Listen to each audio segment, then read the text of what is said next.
Evangelho de João, capítulo 18, verso 33. Vamos ler aqui, ó. Deixa eu ver qual versão. Bota na versão NAA, Nova Almeida Atualizada, que é a que eu vou ler aqui. João, capítulo 18, a partir do verso 33, nós vamos ler até o 38. Lá fala o seguinte: Pilatos entrou novamente no pretório, chamou Jesus e lhe perguntou: Você é o rei dos judeus? Jesus respondeu: Esta pergunta vem do Senhor mesmo, ou foram outros que lhe falaram a meu respeito? Verso 35, Pilatos respondeu: Por acaso sou judeu? A sua própria gente e os principais sacerdotes é que o entregaram a mim. Que foi que você fez? Jesus respondeu: O meu reino não é deste mundo. Repita comigo: meu reino não é deste mundo. Se o meu reino fosse deste mundo, os meus ministros se empenhariam por mim, para que eu não fosse entregue aos judeus. Mas agora, o meu reino não é daqui. Pilatos perguntou: Então você é rei? Jesus respondeu: O Senhor está dizendo que eu sou rei. Eu para isso nasci, e para isso vim ao mundo, a fim de dar testemunho da verdade. Todo aquele que é da verdade, ouve a minha voz. Pilatos perguntou: O que é a verdade? Feche seus olhos. Queria que a gente orasse por esse tempo de ministração da palavra de Deus que nós teremos. Queria que você abrisse sua boca e orasse com todo o seu coração, para que o Senhor venha falar ao seu coração nessa noite. Senhor, nós colocamos as nossas vidas na Tua presença, Pai. Senhor, nós colocamos esse momento que o Senhor separou para que a Tua palavra fosse ministrada aos nossos corações. Nós cremos no poder da Tua palavra, nós cremos no poder do Evangelho. Pai, que o Senhor abra os olhos do nosso coração para que haja um entendimento claro, para que a Tua palavra seja revelada de fato, para que ela vire vida a partir do momento que nós saímos daqui. Em nome de Jesus. Irmãos, hoje eu queria que nós refletíssemos a respeito daquilo que Jesus fala sobre o reino de Deus. E para mim, e para nós cristãos, nós temos que entender que o reino de Deus, ele é muito mais do que um lugar físico ou um lugar que o Senhor tem preparado para nós. O reino de Deus, ele tem que soar na nossa vida como uma missão para que o Senhor nos confia. Nós temos que entender, irmãos, que nós não podemos olhar o Evangelho simplesmente como uma missão que o Senhor nos dá no vácuo, como uma missão que estivesse à deriva, uma missão que fosse somente para uma era posterior. Irmãos, o Senhor nos chama, não é para ser o sal do céu, o sal da eternidade, o Senhor tem nos chamado para ser o sal da terra. Então nós precisamos entender, para que nós exerçamos a missão que o Senhor nos confia de maneira exata, nós precisamos antes contextualizar a respeito do tempo em que nós vivemos. Falando a respeito da era que nós vivemos, nós somos uma geração que é chamada de geração pós-moderna. Irmãos, o homem nos últimos séculos, ele deu vários saltos no que diz respeito à intelectualidade, tanto nos pensamentos, tanto na ciência e muito mais na tecnologia. Se a gente for parar para pensar, o que separa a humanidade de viver à luz de velas e do homem ir até a lua são apenas 90 anos. Isso é uma loucura. Em 1989, a primeira lâmpada elétrica, ou em 1879, a primeira lâmpada elétrica foi inventada, uma lâmpada elétrica de longa duração. Já em 1969, o homem já estava indo à lua. E se a gente parar para pensar nos saltos que a tecnologia deu nos últimos anos, é loucura. Nós somos hoje quase 8 bilhões de pessoas interconectadas, falando, palpitando, propondo e muitas vezes discordando.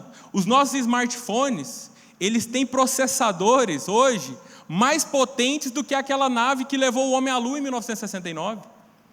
Hoje as fotografias viraram uma nova forma de linguagem, os poderes das grandes mídias Hoje a grande mídia não tem poder a respeito da informação.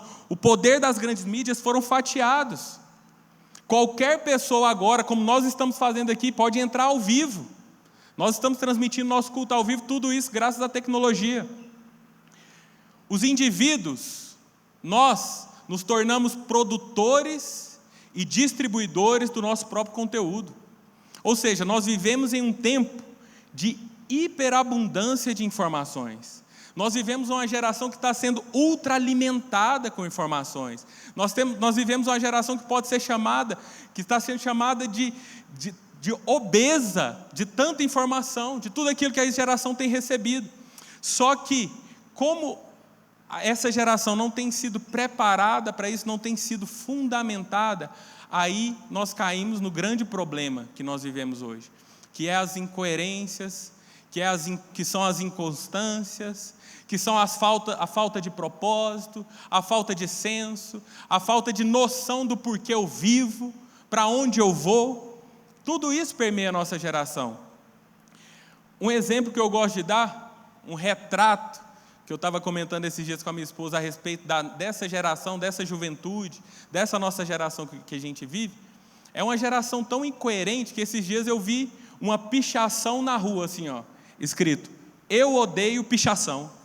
Irmãos, isso é um retrato daquilo que a gente tem vivido, é uma geração totalmente incoerente. O mundo que a gente vive hoje está tomado, inundado pela relativização. E eu já te recomendo a se ambientar com essa palavra. Nós temos que entender que a arma do mundo hoje, para que ele exerça uma influência cultural, é relativizar tudo aquilo que você tem como verdade absoluta. O mundo quer que a cada dia as pessoas creiam nas suas próprias verdades, naquilo que, não, fulano tem uma verdade, ciclano tem outra verdade, está tudo certo. Irmãos, o discurso é maravilhoso, pode parecer maravilhoso, mas nós temos que ir a fundo. E a fundo, a partir do momento que a gente não parte de algo que é absoluto para todos, nós corremos um sério risco de sermos guiados simplesmente pelos nossos sentimentos. Por exemplo, se eu te falo que cada um aqui tem a verdade, da onde vem a concepção dessa verdade de cada pessoa? Vai ser a respeito daquilo que ela tem como sentimento, das circunstâncias que elas passaram. E a palavra de Deus fala que o coração do homem é totalmente enganoso. Então, se nós vivemos em uma geração que for totalmente guiada, sua vida for direcionada por aquilo que ela sente, por aquilo que ela enxerga, nós somos seres totalmente limitados. É certo que nós cairemos no fracasso. Nós temos que entender que hoje nós temos a oportunidade, como igreja do Senhor aqui na terra, de sermos uma voz profética, para trazer algo palpável, para trazer algo absoluto, para fundamentar a nossa geração. E esse algo absoluto é o que nós chamamos da palavra de Deus. A Bíblia é a verdade, a palavra de Deus é a verdade. Isso aí a gente não pode abrir mão disso, porque se a gente abrir mão de algo que o Senhor nos deu como verdade absoluta, nós estamos sujeitos aos nossos sentimentos, sujeitos ao que a vida pode trazer como circunstância. Então nós temos que entender que a palavra de Deus é o nosso juiz. E o que eu falo isso não é como uma forma de te falar que a religião vai ditar o caminho da sua vida. Na verdade, o fato de você entender que a palavra de Deus é a única coisa que pode ser o árbitro da sua vida, é uma segurança para você. Deixa eu te falar, porque toda a criação humana está sujeita à queda, toda instituição humana está sujeita à queda. E isso eu falo até instituição religiosa. Agora nós precisamos nos fundamentar e segurar naquilo que o Senhor nos deixou. A própria palavra fala que ela é inspirada por Deus. Então, se a gente não parte de uma referência, a gente não segura na referência, a gente não tem noção para onde a gente está indo.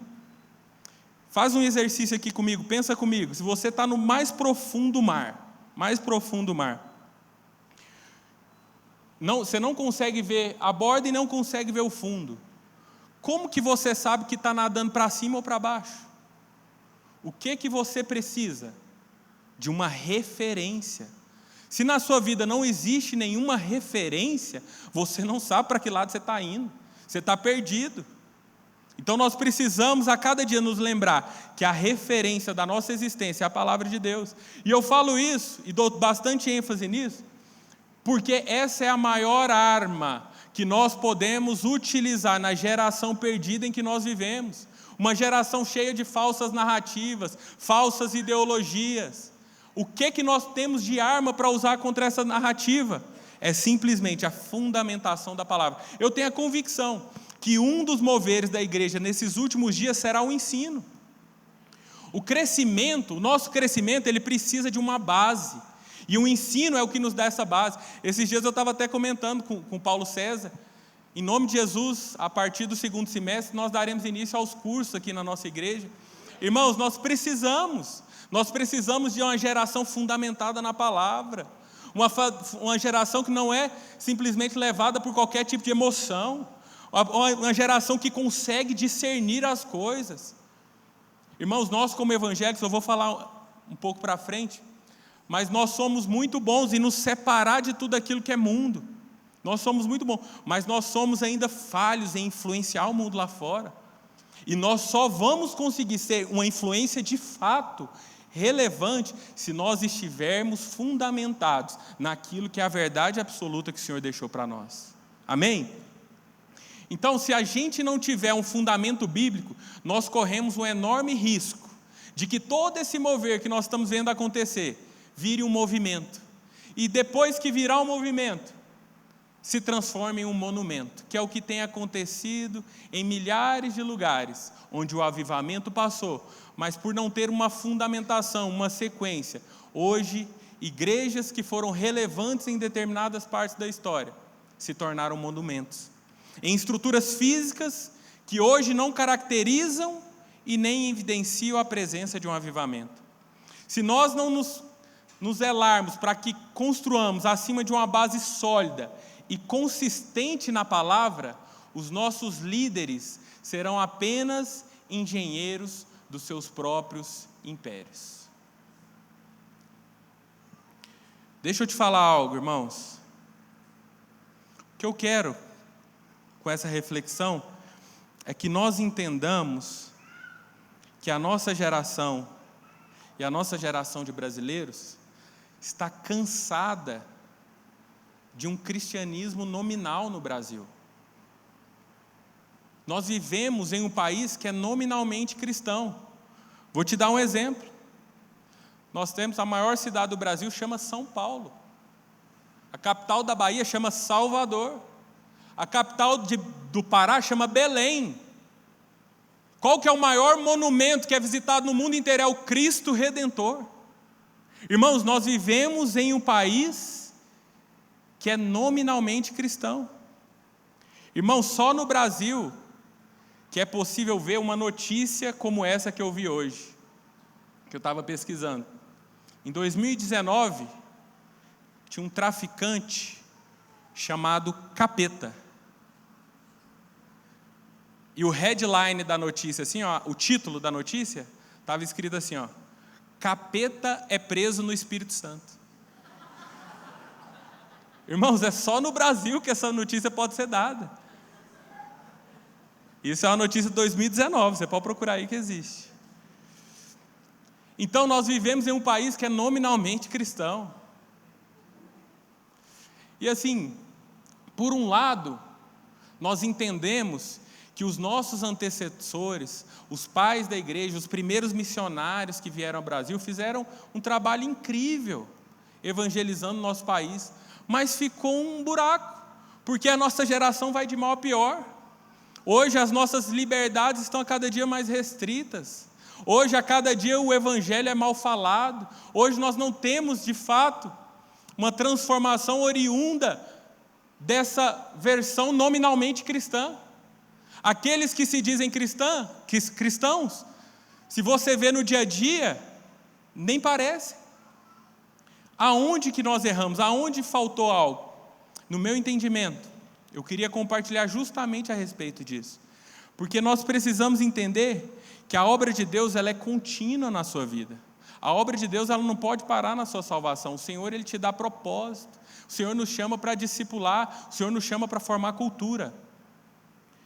Abra sua Bíblia para mim, lá em Mateus, no capítulo 28, no verso 19. Mateus, capítulo 28, no verso 19.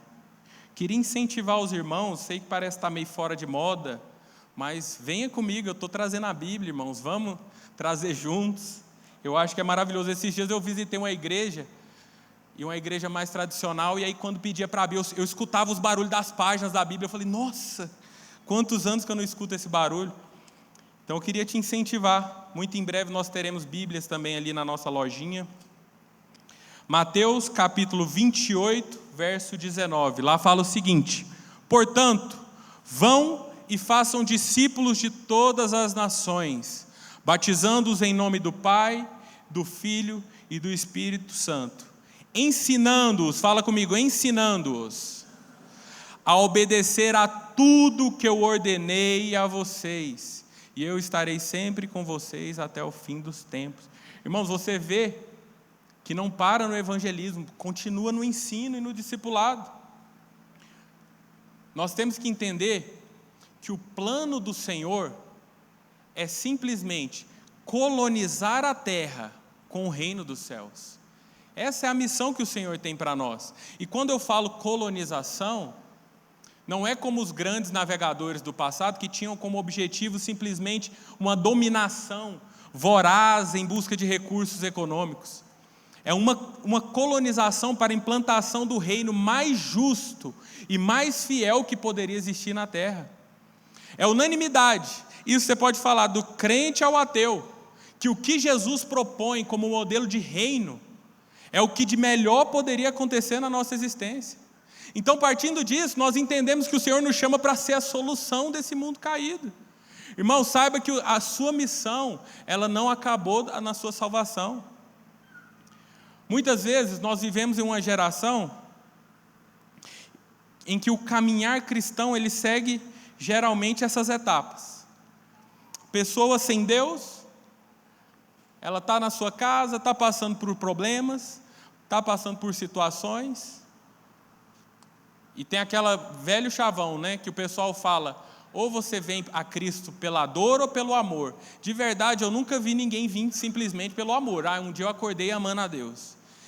Todas as pessoas que eu conheço vieram para Jesus porque um dia sentiram a necessidade de algo, sentiram falta de algo, seja um problema familiar, seja um problema no casamento, seja um problema sentimental, seja um problema existencial, algum problema aconteceu.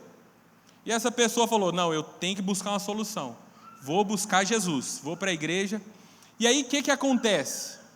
Nesse processo de começar a andar com Jesus, ao chegar na igreja, ela percebe que o problema que ela existia ainda permanece, mas existe um problema maior, que é o que eu gosto de chamar de o verdadeiro problema. Ela descobre o que está escrito lá em Romanos 3, 23, pois todos pecaram e carecem da glória de Deus. Então as pessoas, elas vêm com a necessidade e descobrem que precisam de algo muito maior, algo que não depende dela, algo que, se ela não tomar uma atitude, ela está destinada à perdição. E aí ela tem um encontro com o Evangelho, com a graça, com Jesus Cristo, entendendo que se por meio de um homem o pecado entrou no mundo, por meio de um só homem, o pecado também foi tirado da vida dela. Então a pessoa, ela tem um encontro com o Evangelho, com a graça de Jesus, entendendo que Ele morreu por todos os pecados, mesmo ela sendo inimiga de Deus.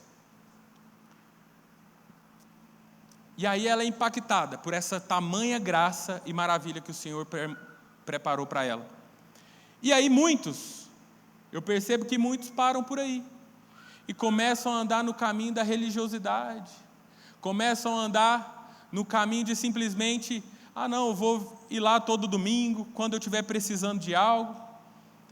O que falta nesse entendimento? É simplesmente a não compreensão a respeito da sua missão como cristão. Nós vivemos em uma geração em um tempo que está cheio de narrativas falsas, de falsas percepções, de inversões de valores. É nítido e claro que nós estamos vivendo em uma guerra cultural. E o que mais impede que o reino avance é a não compreensão da missão que o Senhor tem para você. Isso leva a uma falta de ímpeto e disposição para nos posicionarmos como a contracultura. Nós precisamos entender, irmãos, antes de tudo, que o nosso testemunho como cristãos, ele vai na frente da nossa pregação. Não adianta a gente achar, não, eu vou falar de Jesus para tal pessoa. A pessoa está te lendo muito antes. Ela está vendo a forma que você se porta. E como esse termo, da onde vem esse termo colonização cultural? O que é de fato cultura? Eu separei 2 definições aqui a respeito de cultura. Cultura é o conjunto de atitudes compartilhadas, valores, objetivos e práticas que caracterizam uma instituição ou organização. Ou cultura é o resultado de comportamentos vivenciados que são dirigidos através de valores fundamentais. Ou seja, cultura é o que de fato nós somos. Irmãos, a cultura, ela faz com que as pessoas facilmente notem a sua origem. Hoje, se você conversar com uma pessoa que vem de fora do país, pela linguagem, pela forma que ela fala, você percebe, fulano não é daqui. Hoje, se vem uma pessoa de outro estado, você sabe, por esse sotaque, por essa prática, eu sei que você não é daqui. E nós? Qual que é a leitura que o mundo lá fora tem de nós? Será que as pessoas lá fora olham para nós e falam, não, esse fulano é brasileiro. Percebo que ele é brasileiro de fato, porque ele é alegre, porque ele é gentil, ou porque ele sempre trabalha com jeitinho. Misericórdia. Ou então as pessoas leem de nós falando, não, esse é goiano mesmo. Olha o tanto que ele puxa o R. Olha o tanto que ele gosta de piqui. Esse é goiano mesmo. Ou ainda mais, as pessoas olham para você e falam, não, fulano eu tenho certeza que só pode ser de Minasul. Só pode ser.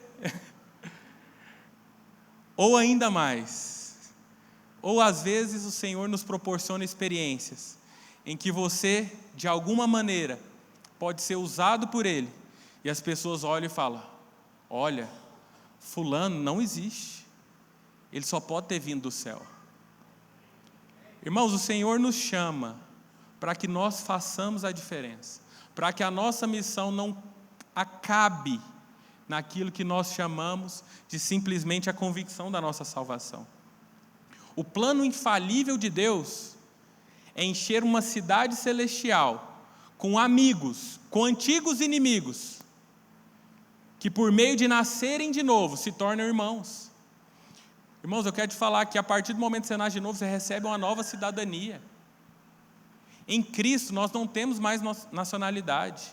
Olha o que fala lá em Efésios 2, no verso 19. Efésios 2, verso 19. Assim, vocês não são mais estrangeiros e peregrinos, mas concidadãos dos santos e membros da família de Deus. Irmãos, a sua origem, nós temos que entender que o reino de Deus, que o céu, nós temos que entender que o céu não é destino, é origem. Você saiu de lá para cá. O reino dos céus é aqui. Você vai fazer a diferença aqui. Não é ficar esperando a vida passar, não, deixa o mundo do jeito que está, porque vai acabar mesmo, né? Se você andar por esse caminho, você vai ver que está indo contra o principal ensinamento que Jesus nos deixou.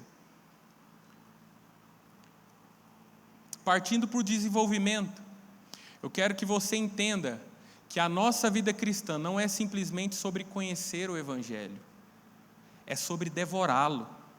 A palavra Evangelho, ela aparece 100 vezes na Bíblia, todas no Novo Testamento. Aparece 19 vezes nos próprios Evangelhos, de Mateus, Marcos, Lucas e João. Dessas 19 vezes em que a palavra Evangelho aparece, 8 vezes aparece com algum complemento. Uma vez em Marcos 1 aparece como Evangelho de Deus. Uma vez em Marcos 1,14 aparece como Evangelho de Jesus Cristo.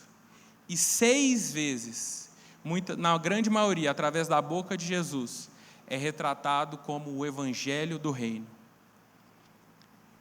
Irmão, se a vinda de Jesus é o maior avivamento que nós podemos viver na história, a pregação do Evangelho do Reino é a maior reforma que pode acontecer na história.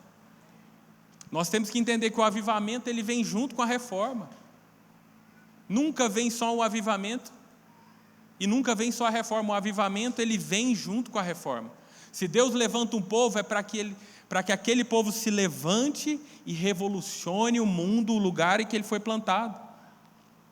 Nós temos que entender que o reino de Deus, ele é o centro da pregação de Jesus. Ele é o cerne, é aquilo que Jesus veio para quebrar paradigmas. E falando a respeito do reino de Deus, antes da gente adentrar profundamente naquilo que é a definição do reino de Deus, eu queria mostrar alguns pontos para que esteja claro na nossa mente do que não é o reino de Deus. Nós precisamos entender que o reino de Deus não é a igreja. A igreja, ela é uma agência do reino, mas ela não é o reino. Nenhuma denominação, por relevante que seja, não é do tamanho do reino de Deus. Outra coisa que não é o reino de Deus, todas as igrejas. A junção de todas as igrejas não forma o reino de Deus. O reino de Deus também não é um sistema político. Lembra o que a gente leu lá no verso 33 do capítulo 18 de João? Jesus respondeu para Pilatos: o meu reino não é deste mundo. Se o meu reino fosse deste mundo, os meus ministros se empenhariam por mim para que eu não fosse entregue aos judeus. Mas agora o meu reino não é daqui. Nós temos que ter a convicção que o reino de Deus não é um sistema político. E enquanto eu preparava, o Senhor trouxe ao meu coração algumas percepções a respeito do tempo em que nós vivemos agora, nesse período conturbado que nós passamos por essa eleição. E por mais que nós, como brasileiros, estamos tristes por um momento de tanta volatilidade em que nós vivemos como nação, o Senhor encheu meu coração de alegria, entendendo que há uma esperança. Eu percebo, analisando o período eleitoral que nós vivemos, eu percebo que, de certa forma, o Senhor reuniu o povo dele, a sua igreja, em prol de uma causa. A grande maioria em prol de uma causa. E até uma minoria também se uniu para defender a outra causa. Mas aonde que eu quero chegar? Eu acho que foi importante esse momento e foi um momento processual para que as pessoas entendam que nós, como igreja evangélica no Brasil, nós temos a condição de sermos militantes, de pleitearmos por algo que a gente acredita, de darmos a nossa vida por algo que nós acreditamos. Eu vi milhares de pessoas, de contextos de igreja ou não, que verdadeiramente deram suas vidas nessas eleições. E por que eu falo isso? Porque eu tenho a convicção que essas mesmas vozes que se levantaram nesse período, entendendo que por mais correto que estejam seus ideais, não tem ideologia política nenhuma que se compare ao reino de Deus, eu tenho a convicção que essas mesmas vozes que se levantaram para sustentar uma ideologia política, elas irão se levantar para serem mensageiros do evangelho do reino. Eu tenho essa esperança. Sabe por quê? Porque se porventura a política, ela nunca será, esqueça, irmãos, nunca será a solução de todos os problemas. Nunca será. Mas o reino de Deus é. O reino de Deus nessa terra, o governo do Senhor nas nossas vidas é a solução de todos os nossos problemas. Então, se nós temos pessoas que se levantaram de maneira engajada para sustentar ideais partidários, revoluções, Nada contra isso. Eu acho que isso faz parte. Eu acho que você ser influência na política faz parte. Mas o que eu quero falar, que não dá para diminuir o reino de Deus simplesmente no âmbito político. Não dá para diminuir, é injustiça. Você está minimizando o propósito para que o Senhor tem te confiado. Nós temos que entender também que o reino de Deus, ele não é geográfico e também não é regido por leis humanas. Então, o reino de Deus não é a igreja, não é a junção de todas as igrejas, não é o sistema político e não é geográfico e nem regido por leis humanas. Então, enfim, o que é esse reino de Deus? O que é o tão falado reino de Deus? Irmãos, no curso dos nossos últimos 2000 anos, a igreja cristã tem apresentado uma trajetória muitas vezes ambígua. Uma parte obedece aos mandamentos de Jesus e outra parte desobedece. O próprio Jesus, lá em Mateus 7, no Sermão do Monte, ele nos alerta que aconteceria isso. Mateus 7, versículo 20. Assim, pois, pelos seus frutos vocês conhecerão. Mais à frente ele faz alusão ao joio no meio do trigo, aos lobos travestidos de ovelhas. Nem todos que me chamam Senhor, Senhor entrarão no reino dos céus, mas aqueles que de fato fazem a vontade de meu Pai. Esse trecho é uma parte do Sermão do Monte. O Sermão do Monte é onde a gente tem as principais diretrizes a respeito do reino de Deus. No livro de Mateus, do capítulo 5 ao 7, lá nós temos as bem-aventuranças, nós temos a parte que Jesus fala a respeito do sal e da luz, nós temos doutrinas a respeito da lei, da ira, do adultério, do divórcio, de juramentos, de amor aos inimigos, de esmolas, de oração, de jejum, dos tesouros do céu, dinheiro, preocupações, julgar os outros, oração, falsos profetas. No Sermão da Montanha está resumido, de maneira clara, as diretrizes do reino de Deus. E o reino nada mais é do que o domínio de Deus no coração do homem. Lá em Colossenses, capítulo 1, verso 13, fala que Ele nos libertou do poder das trevas e nos transportou para o reino do Filho amado. Irmãos, o Senhor, naquele momento em que você nasceu de novo, que a salvação chegou ao seu coração, Ele te transportou do império das trevas para o reino do seu Filho amado. Os membros do reino são simplesmente aqueles que obedecem ao rei. O reino de Deus é estabelecido à medida que o Espírito de Deus governa a sua vida. É o domínio de Deus nos nossos corações. Aonde alguém se rende ao rei, aí chegou o reino de Deus. O reino de Deus, e por isso o reino de Deus é o centro da pregação de Jesus. Mateus 4, verso 23, depois eu vou ler ele completo, vou ler só a primeira parte. Jesus percorria toda a Galileia, ensinando nas sinagogas, pregando o evangelho do reino. Irmãos, partindo de tudo isso que eu falei a respeito do Sermão do Monte, eu separei 3 tópicos que para mim fazem total sentido no que diz respeito da nossa missão e para que nós entendamos por onde nós começaremos para que nós sejamos de fato súditos desse reino. E aí eu separei 3 pontos. O primeiro, que nós temos que avaliar a respeito dos princípios deste reino. Nós temos que entender que através dos princípios, daquilo que próprio Jesus nos dá com o Sermão do Monte, naquilo que a palavra nos fundamenta, nós temos que estar arraigados nela, entendendo que nós somos chamados justamente para nos colocarmos como uma contracultura do mundo. E eu falo isso de estarmos fundamentados porque é só dessa forma que nós prevaleceremos. Nós temos que entender que o Senhor nos chama para que nós sejamos uma contracultura desse mundo caído. E quando eu falo mundo, eu te peço para que você não reduza a palavra mundo a simplesmente música do mundo, Big Brother e novela. Porque para o crente parece que é isso, né? Que o mundo, o irmão está no mundo. O que ele está fazendo? Vendo novela da Globo, direto.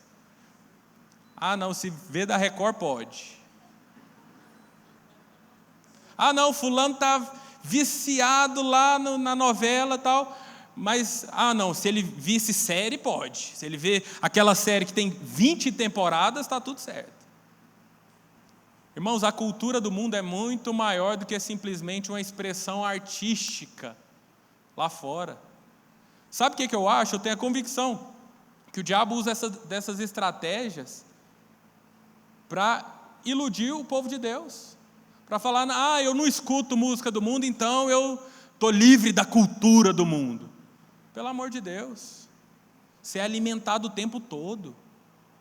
Deixa eu te falar algo. O Senhor, Ele te salvou, não foi para te levar para a montanha para você virar monge. Nós vivemos em um contexto que muitas vezes algumas denominações evangélicas acham melhor ir por esse caminho. Não, nós vamos nos fechar aqui, porque aqui ninguém entra e nós não somos influenciados. Mas beleza, você pode não ser influenciado aqui, mas a missão plena que o Senhor tem para você, você não está cumprindo. Porque o Senhor, Ele te salvou no mundo. É sal da terra e luz do mundo. Então, para que você não seja levado por uma influência cultural do mundo, você precisa estar fundamentado naquilo que tem de mais valor na nossa vida, que é a palavra de Deus. Então, nós vivemos em uma geração evangélica que ama fazer uma separação. Isso é sagrado, isso não. Aparentemente eu acho que é um caminho mais fácil, né? Falar, não, isso pode, isso não pode. Aí generaliza, não, fulano que faz isso é isso, fulano... Irmãos, a partir do momento que a gente vai por esse caminho da generalização sem avaliar princípios, a gente está reduzindo a nossa missão a simplesmente cumprir regras. E aí o que acontece? Você não faz nada de relevante, porque você está focado naquilo que você pode ou não pode fazer.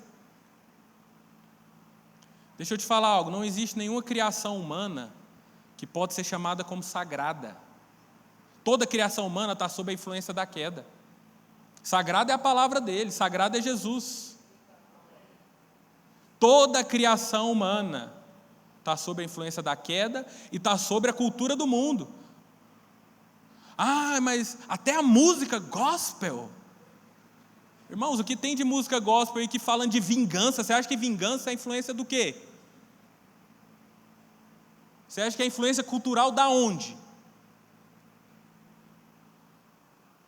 O que eu quero te alertar com isso? Que o Senhor te chama para que você enxergue tudo aquilo que tem te alimentado, porque você não vai sair desse mundo agora, a não ser que você queira. Você não vai sair desse mundo agora. Então nós temos que ter a maturidade e sensibilidade para discernir aquilo que nos alimenta. Certo dia eu ouvi um exemplo de um pregador, que ele fala o seguinte, sabe aquele rolê quando você fica no celular mexendo aleatoriamente? Só feed do Instagram, né? Que não acaba, vai mexendo. Mulher nos stories, não acaba. Aí ele me deu um exemplo, ele falou, não, sabe quando você está vendo alguma coisa aleatoriamente, é como se você estivesse no meio da rua, de boca aberta, esperando qualquer pessoa colocar comida, e você mastigando tudo.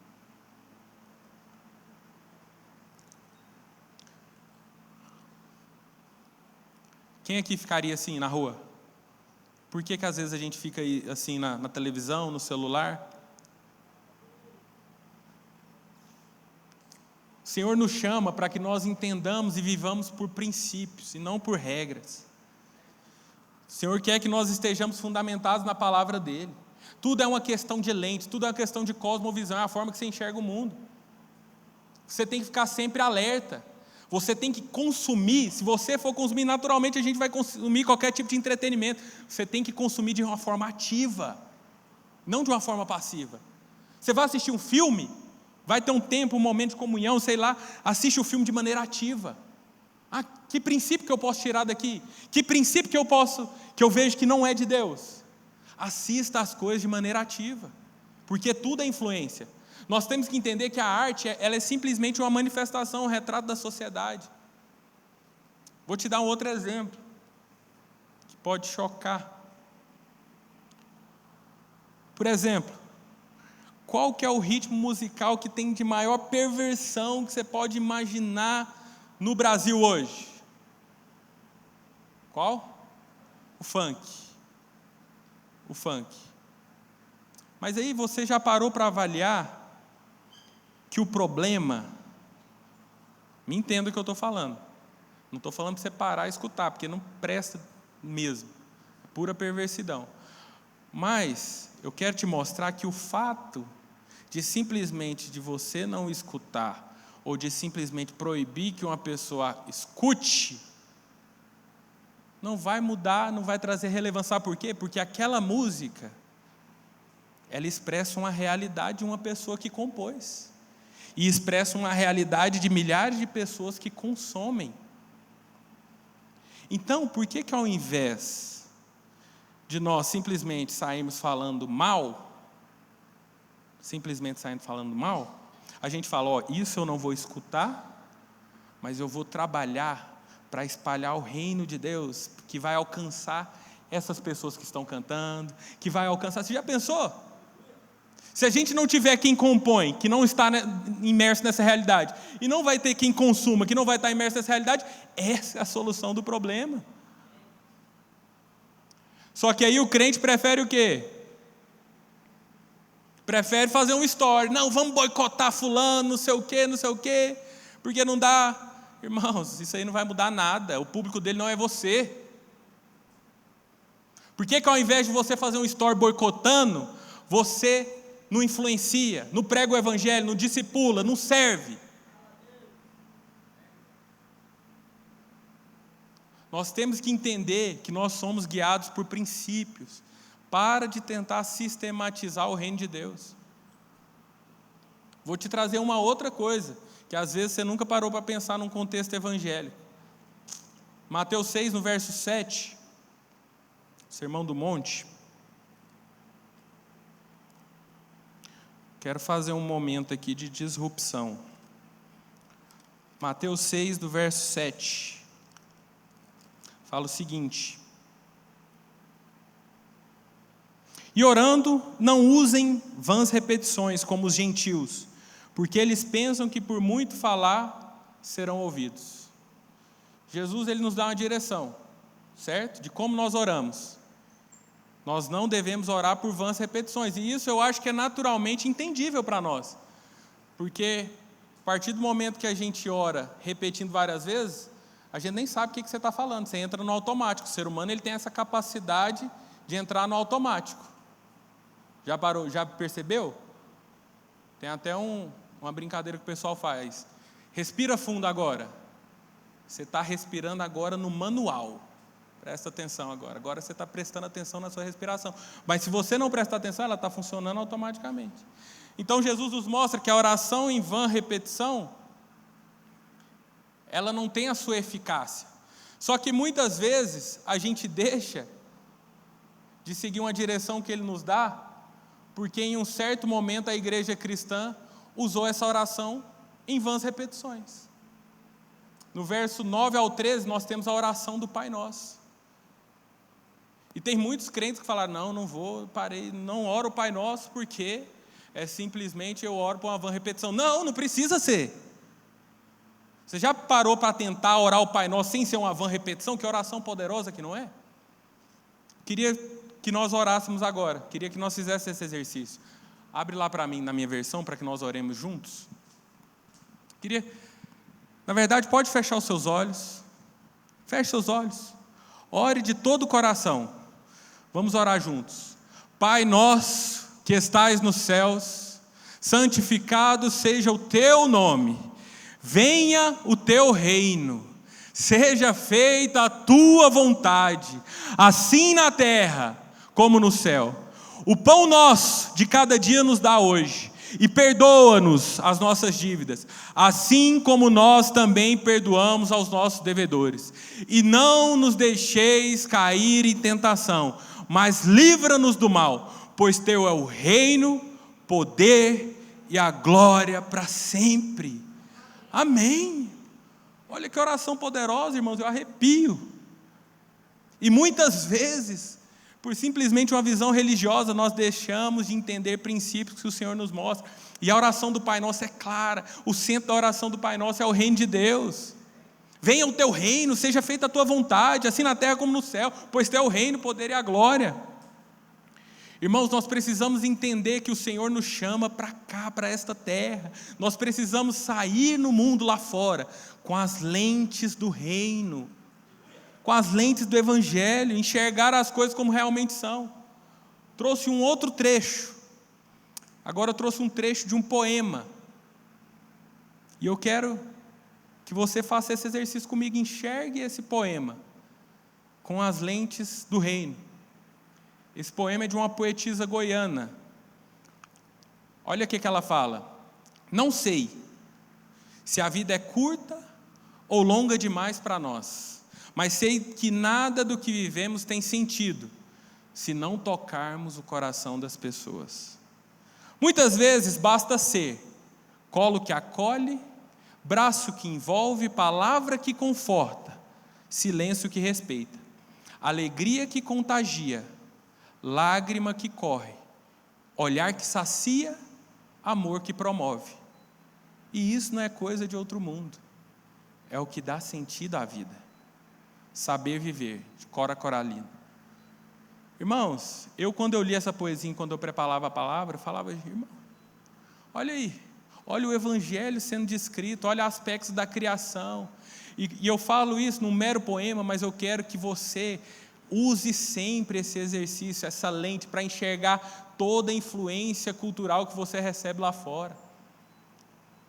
Quero que você entenda que o Senhor te chama para o mundo, e você precisa estar protegido. E toda a criação, da mesma forma que está sujeita à queda, está sujeita à influência do mundo, toda a criação também está sujeita a lapsos a respeito que aponta para o nosso Deus. Então eu quero que a cada dia nós tenhamos a convicção que o Senhor nos chama para que nós possamos fazer uma revolução cultural, para que nós sejamos embaixadores do reino dele, para que nós espalhemos essa mensagem, não simplesmente uma mensagem religiosa, mas uma mensagem em que nós possamos criar pontes com fundamentos culturais que já existem. Irmãos, os reinos dessa terra, eles estão fundados sobre o poder, sobre o poderio militar, sobre a destreza intelectual, sobre uma perspicácia política, uma abundância financeira e até uma vantagem social. Mas o reino do céu, ele é fundado sobre a verdade. O reino do céu, ele é fundado sobre a chegada do Messias em uma solitária noite em Belém. Enquanto o reino do mundo é para os fortes, o reino de Deus é para os fracos. Enquanto o reino do mundo é para os orgulhosos, o reino de Deus é para os humildes. Enquanto o reino do mundo é político, o reino de Deus é espiritual. Enquanto o reino do mundo é para os que merecem, o reino de Deus é para os que não merecem. Enquanto o reino do mundo é para os grandes, o reino de Deus é para os pequenos. Enquanto o reino do mundo é fechado em si, o reino de Deus é missionário. Enquanto o reino do mundo derruba para construir, o reino de Deus planta para colher. Enquanto o reino do mundo é para benefício próprio, o reino de Deus é para amar o próximo. Irmãos, nós precisamos ter clareza nos princípios do reino de Deus no nosso coração.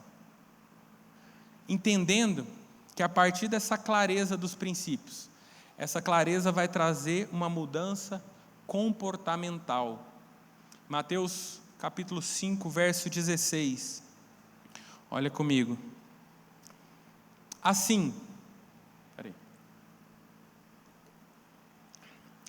brilhe também a luz de vocês diante dos outros, para que vejam as boas obras que vocês fazem e glorifiquem o Pai de vocês que está nos céus. Mateus 5, 16.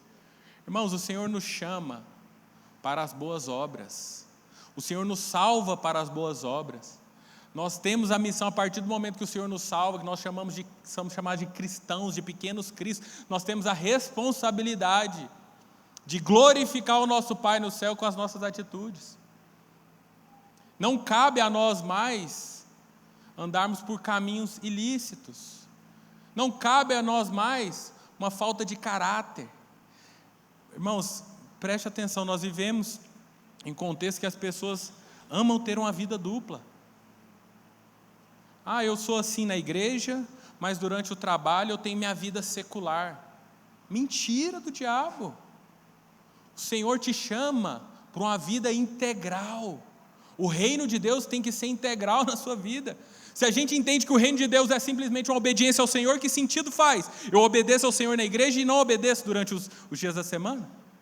Então não cabe a nós nenhuma falta de caráter. O reino de Deus, ele tem que invadir a sua vida de tal maneira que o seu trabalho está debaixo do reino de Deus, que o seu dinheiro está debaixo do reino de Deus, que a sua família está debaixo do reino de Deus. Não cabe essa história de vida dupla. Mas lá no meu trabalho eu tenho que exercer minha função. Que função? Quem te colocou lá? Que missão que você tem para fazer lá? Você está rodeado de pessoas. Será que o Senhor não te plantou naquele lugar para que você seja uma influência positiva? Para que você mostre que há um caminho, há uma nova cultura? Irmãos, uma coisa que me traz uma esperança também no coração, da mesma forma que eu falei a respeito do aspecto político.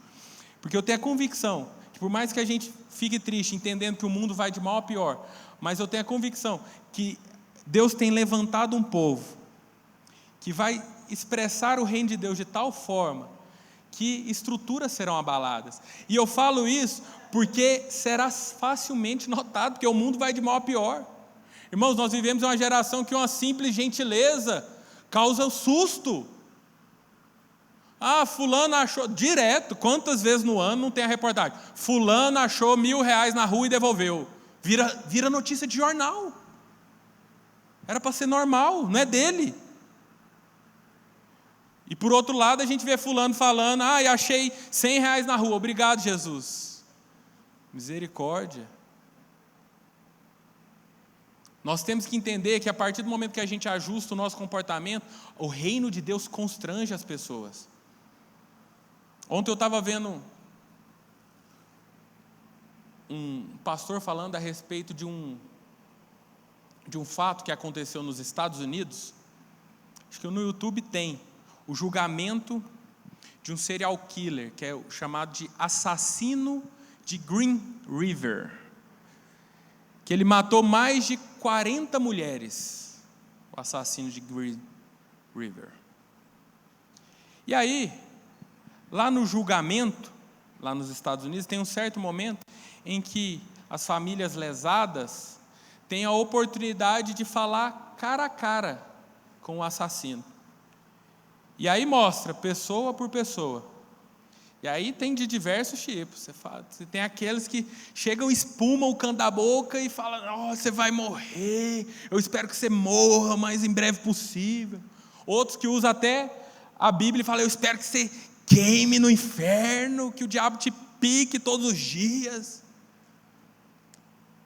E aí, tem uma característica psicológica nesses serial killers, que eles têm problemas, né? Então eles ficam totalmente frios. Então tinha pessoa que quase cuspia assim, falando dele, e ele, como se aquilo não afetasse ele de maneira alguma. Ele seguindo a vida. Até que aparece um senhor lá, um senhorzinho de barba branca, cuja filha tinha sido molestada e assassinada por esse rapaz. E o Senhor começa falando para ele fala assim, olha, o Senhor tornou minha vida muito difícil, porque eu sou um cristão, e o Senhor está me obrigando a colocar em prática o mandamento mais difícil que Jesus me deu, que é te perdoar. Eu sei que essas pessoas aqui que passaram, elas odeiam o Senhor, mas pelo que o meu mestre mandou, apesar do que o Senhor fez com a minha filha, eu te perdoo. E aí nesse momento que o senhorzinho falou isso, o serial killer, cheio de problema mental, caiu em lágrimas, constrangido pela graça, constrangido pelo evangelho do reino. Irmãos, o Senhor te chama para que você seja instrumento dele. Eu não estou falando de situações extremas como essa, Mas eu te garanto que dia após dia, você tem a oportunidade de fazer a diferença. Nós temos que entender que o nosso Senhor, Ele morreu tanto para a nossa salvação, quanto para a nossa santificação. Não é mais nem menos. O Senhor, Ele morreu da mesma forma. Muita gente, eu vejo uma geração que entende claramente que o Senhor morreu pela nossa salvação e que a salvação é pela graça, e as pessoas entendem muito bem. Mas deixa eu te falar algo. Se você não está no caminho de santificação, essa graça que você acha que recebeu pela salvação, ela está tão ineficaz quanto aqueles que acham que são salvos pelas obras. O processo da salvação e santificação é resultado da morte do Senhor pela mesma forma. Romanos 6, no verso 22 ao 23. Agora, porém, libertos do pecado, transformados em servos de Deus, o fruto que você escolhe é para santificação. E o fim, neste caso, é a vida eterna. O Senhor te chama para um caminho de ajuste comportamental, de santificação, de libertação do pecado, de fazer a diferença. Isso tratando no seu aspecto pessoal, tratando a respeito do comportamento da igreja, no que diz respeito ao posicionamento a respeito do Evangelho do Reino. Nós temos lá em Mateus 4, 23, que eu li o começo. Lá fala que Jesus percorria toda a Galileia, ensinando nas sinagogas, pregando o Evangelho do reino e curando todo tipo de doenças e enfermidades entre o povo. Irmãos, os reformadores, quando a igreja chegava em uma cidade, eles imitavam a Jesus. O avivamento chegava, logo abria um local de culto, uma escola e um hospital. Simplesmente o que Jesus fazia. É muito maravilhoso a gente olhar para a história e ver que é impossível separar o cristianismo da educação, da assistência social. Aonde o Evangelho do Reino chegou, nações saíram da escuridão, da ignorância, da escravidão. O Estado laico, que muitos defendem hoje, foi uma contribuição da igreja, uma contribuição batista. Nós temos que entender que o Senhor também nos chama como igreja para edificar, para sermos influência nos pilares da sociedade. E deixa eu te falar, nessa história recente da igreja, a igreja negligenciou esses lugares. Nós vivemos, como eu falei, num país nominalmente cristão, mas a nossa educação hoje não tem nada de cristã. Nós vivemos em uma crescente da cultura progressista dentro das escolas. E aí? Cadê a nossa missão como igreja? De fazer a diferença, de exercer a nossa cidadania. Lá em Filipenses, no capítulo 1, no verso 27, vou ler de maneira breve, que meu tempo já está quase no fim. Lá fala o seguinte: acima de tudo, vivam de modo digno do Evangelho de Cristo, para que, ou indo até aí para vê-los, ou estando ausente, eu ouça a respeito de vocês. Tem umas versões que falam que exerçam a sua cidadania à altura de Cristo. O Senhor nos chama como igreja para que nós representemos o Evangelho de Cristo em qualquer esfera que Ele nos colocar. Nós não podemos mais abrir mão. Irmãos, nós estamos numa situação que nós não podemos abrir mão mais. Nós não podemos, e eu falo isso pensando nos nossos filhos, nos nossos netos, nós não podemos abrir mão do espaço que o Senhor nos direcionou para ocupar. E muitas vezes, nós não avançamos porque queremos descer goela abaixo as diretrizes do reino, com base na religiosidade.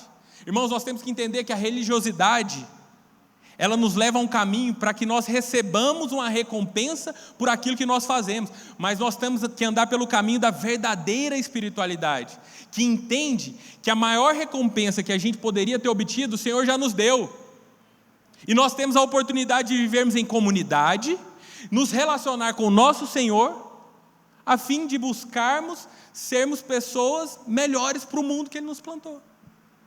Irmãos, então quando você vem num culto como esse, não é para que o Senhor te abençoe. Isso aí é uma ideia religiosa.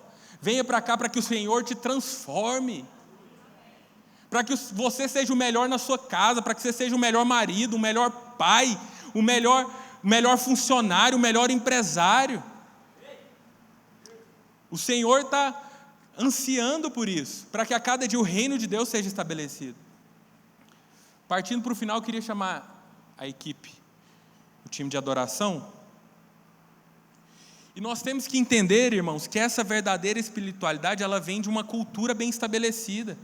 O Senhor nos chama para nós implantarmos o reino de uma maneira cultural e comportamental. Olha o exemplo que Jesus dá em Mateus 13, no verso 33. Parábola do fermento. Jesus lhe contou ainda outra parábola. O reino dos céus é semelhante ao fermento que uma mulher pegou e misturou em 3 medidas de farinha, até ficar tudo levedado. Você viu algum esforço do fermento? Não. O fermento se misturou e trouxe influência e levedou tudo. O Senhor nos chama para que nós doutrinemos o mundo de uma maneira cultural. Sabe por quê? Porque a cultura dele está acima das culturas do mundo. E a cultura, irmãos, vai te dar sustentabilidade. Sabe por quê? Porque cultura não desgasta. Toda a Copa do Mundo, jogo do Japão, tem uma notícia: torcedores japoneses limpam todo o estádio. De 4 em 4 anos tem essa notícia. Quantos já viram? Torcedores japoneses limpam todo o estádio. Deixa eu te falar, você acha que eles estão lá sofrendo, limpando? Estão lá reclamando: nossa, deixa eu catar mais esse papel, fulano é porco, não sei o quê. Não estão. Não estão, sabe por quê? Porque isso é cultural para eles e deveria ser para nós também. Saiba que os princípios do reino de Deus têm que estar tão claros no seu coração, para que sirva de maneira cultural, para que você lá fora não vá com aquele fardo: hoje eu tenho que servir no culto, hoje eu tenho que ir na igreja, hoje eu tenho que ir em tal reunião, hoje eu tenho que fazer as coisas certas. Misericórdia. Para que você seja e viva de uma maneira sustentável, você tem que entender que o Senhor te chama para que isso se torne cultura no seu coração. Se nós não doutrinarmos o mundo que está aí fora, o mundo vai nos engolir. Por isso nós precisamos anunciar às pessoas. Nós vamos anunciar que Jesus está voltando. Amém? Nós vamos anunciar. Mas enquanto Ele não volta, nós precisamos ser sua boca, suas mãos, seus pés aqui na terra. Essa é a missão que o Senhor nos confia. Essa é a missão que o Senhor nos confia. E por fim, eu falei que o reino de Deus ele tem que ser guiado por princípios, que vão ajustar comportamentos, mas que produzem uma realidade. Nós temos que entender que o reino não é implantado por força, não é implantado por guerra, não é implantado pelas armas ou derramamento de sangue. É pelo Espírito Santo. Ao contrário do que o revolucionário comunista da antiga União Soviética, Vladimir Lenin, falava. Ele falava o seguinte: os grandes problemas na vida das nações só podem ser solucionados com força. O nosso Deus diz a respeito da nossa nação, em Zacarias 4:6, que não é por força nem por poder, mas é pelo meu Espírito. Irmãos, nós vivemos em uma época da história que traz até uma certa vergonha para o cristianismo, que foi a época em que o Papa Urbano II, percebeu o aumento populacional e a proibição dos cristãos de adentrarem em Jerusalém. E aí ele organizou expedições militares para a tomada de Jerusalém. Como que ele organizava essas expedições? Ele falava para os soldados: venham nessas expedições que seus pecados são perdoados. Ou seja, ele montou uma expedição militar para que o reino de Deus avançasse. E essa é a maior tragédia do cristianismo, conhecido como as cruzadas. Irmãos, o nosso Senhor Jesus, Ele nunca chamou cruzados, Ele chamou crucificados. Irmãos, o Senhor chamou para que nós abramos mão dos nossos direitos, para vivermos aquilo que Ele tem para nós. Seja feita a tua vontade, não é a minha, é a tua.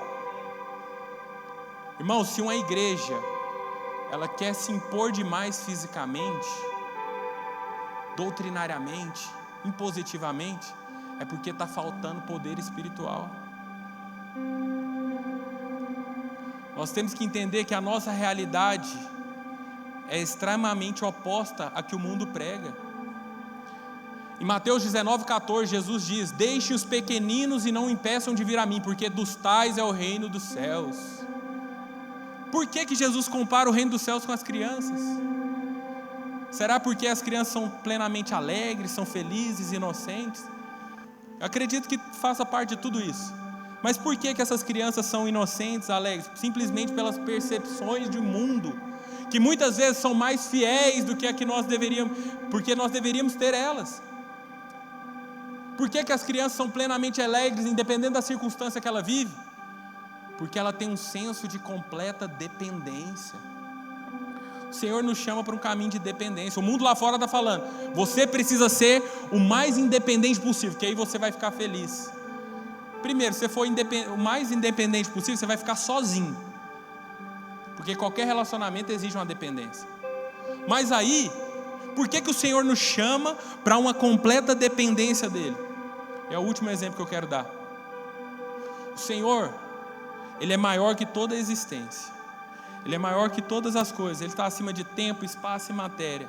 Ele criou o visível a partir do invisível, ou seja, Ele enxerga todas as coisas.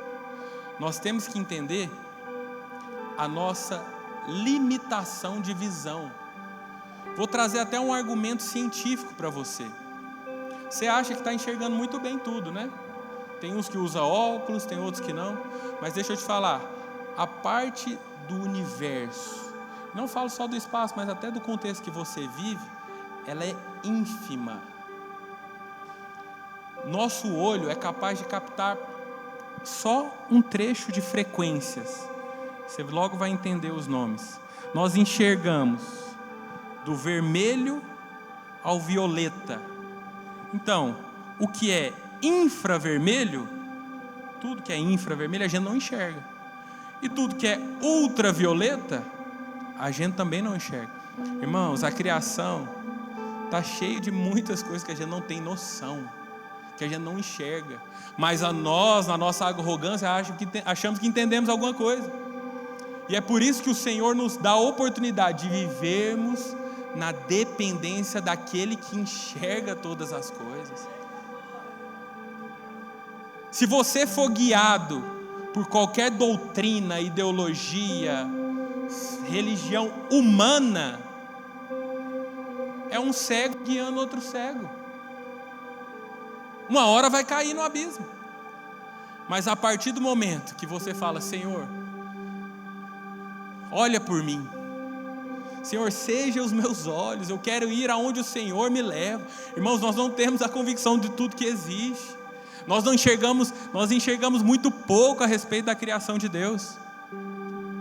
Então eu queria te convidar nesse espírito de clamor, entendendo que nós vamos estabelecer uma revolução cultural nessa terra, mas guiados pela dependência do Senhor.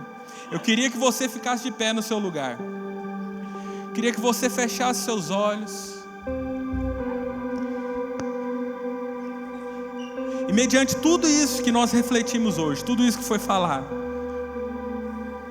queria que você clamasse ao Senhor, porque não vai ser pela força do nosso braço, não vai ser, vai ser simplesmente pela disposição do nosso coração e pelo agir do Espírito. Senhor, nós clamamos, Pai. Senhor, toma as nossas vidas, Pai. Pai, nós nos prostramos aos Teus pés.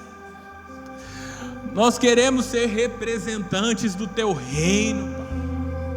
Nós queremos representar o Teu reino aqui na terra. Pai, nos livra de vivermos por nós mesmos. Nos livra de sermos guiados por qualquer ideologia natural, mas que nós encontremos a nossa missão. Que nós a cada dia busquemos, Pai, uma real transformação. Pai, nos livra de buscarmos simplesmente as soluções dos nossos problemas naturais, mas que nós possamos fazer com que a graça do Senhor não se torne vã na nossa existência. Pai, eu profetizo que a graça do Senhor não será vã na minha vida, porque a sua graça maravilhosa trouxe grande salvação e trouxe também a santificação. Pai, é para esse tempo que o Senhor tem nos levantado.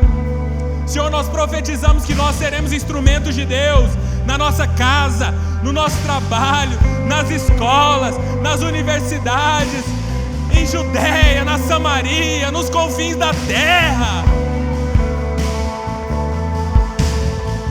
Irmãos, eu creio que o reino do Senhor será estabelecido. O mundo clama, o mundo clama, o mundo sofre, não é pela ausência de Deus. O mundo sofre é porque a igreja não se manifesta. Senhor, nos dê força, nos encha com Teu Espírito, para que nós levemos consolo ao cansado, para que nós façamos realmente a diferença aonde o Senhor nos plantar. Em nome de Jesus, aleluia. Vamos cantar essa canção. Aleluia, Jesus. Tu és bem-vindo aqui e em nosso coração. Toma a direção.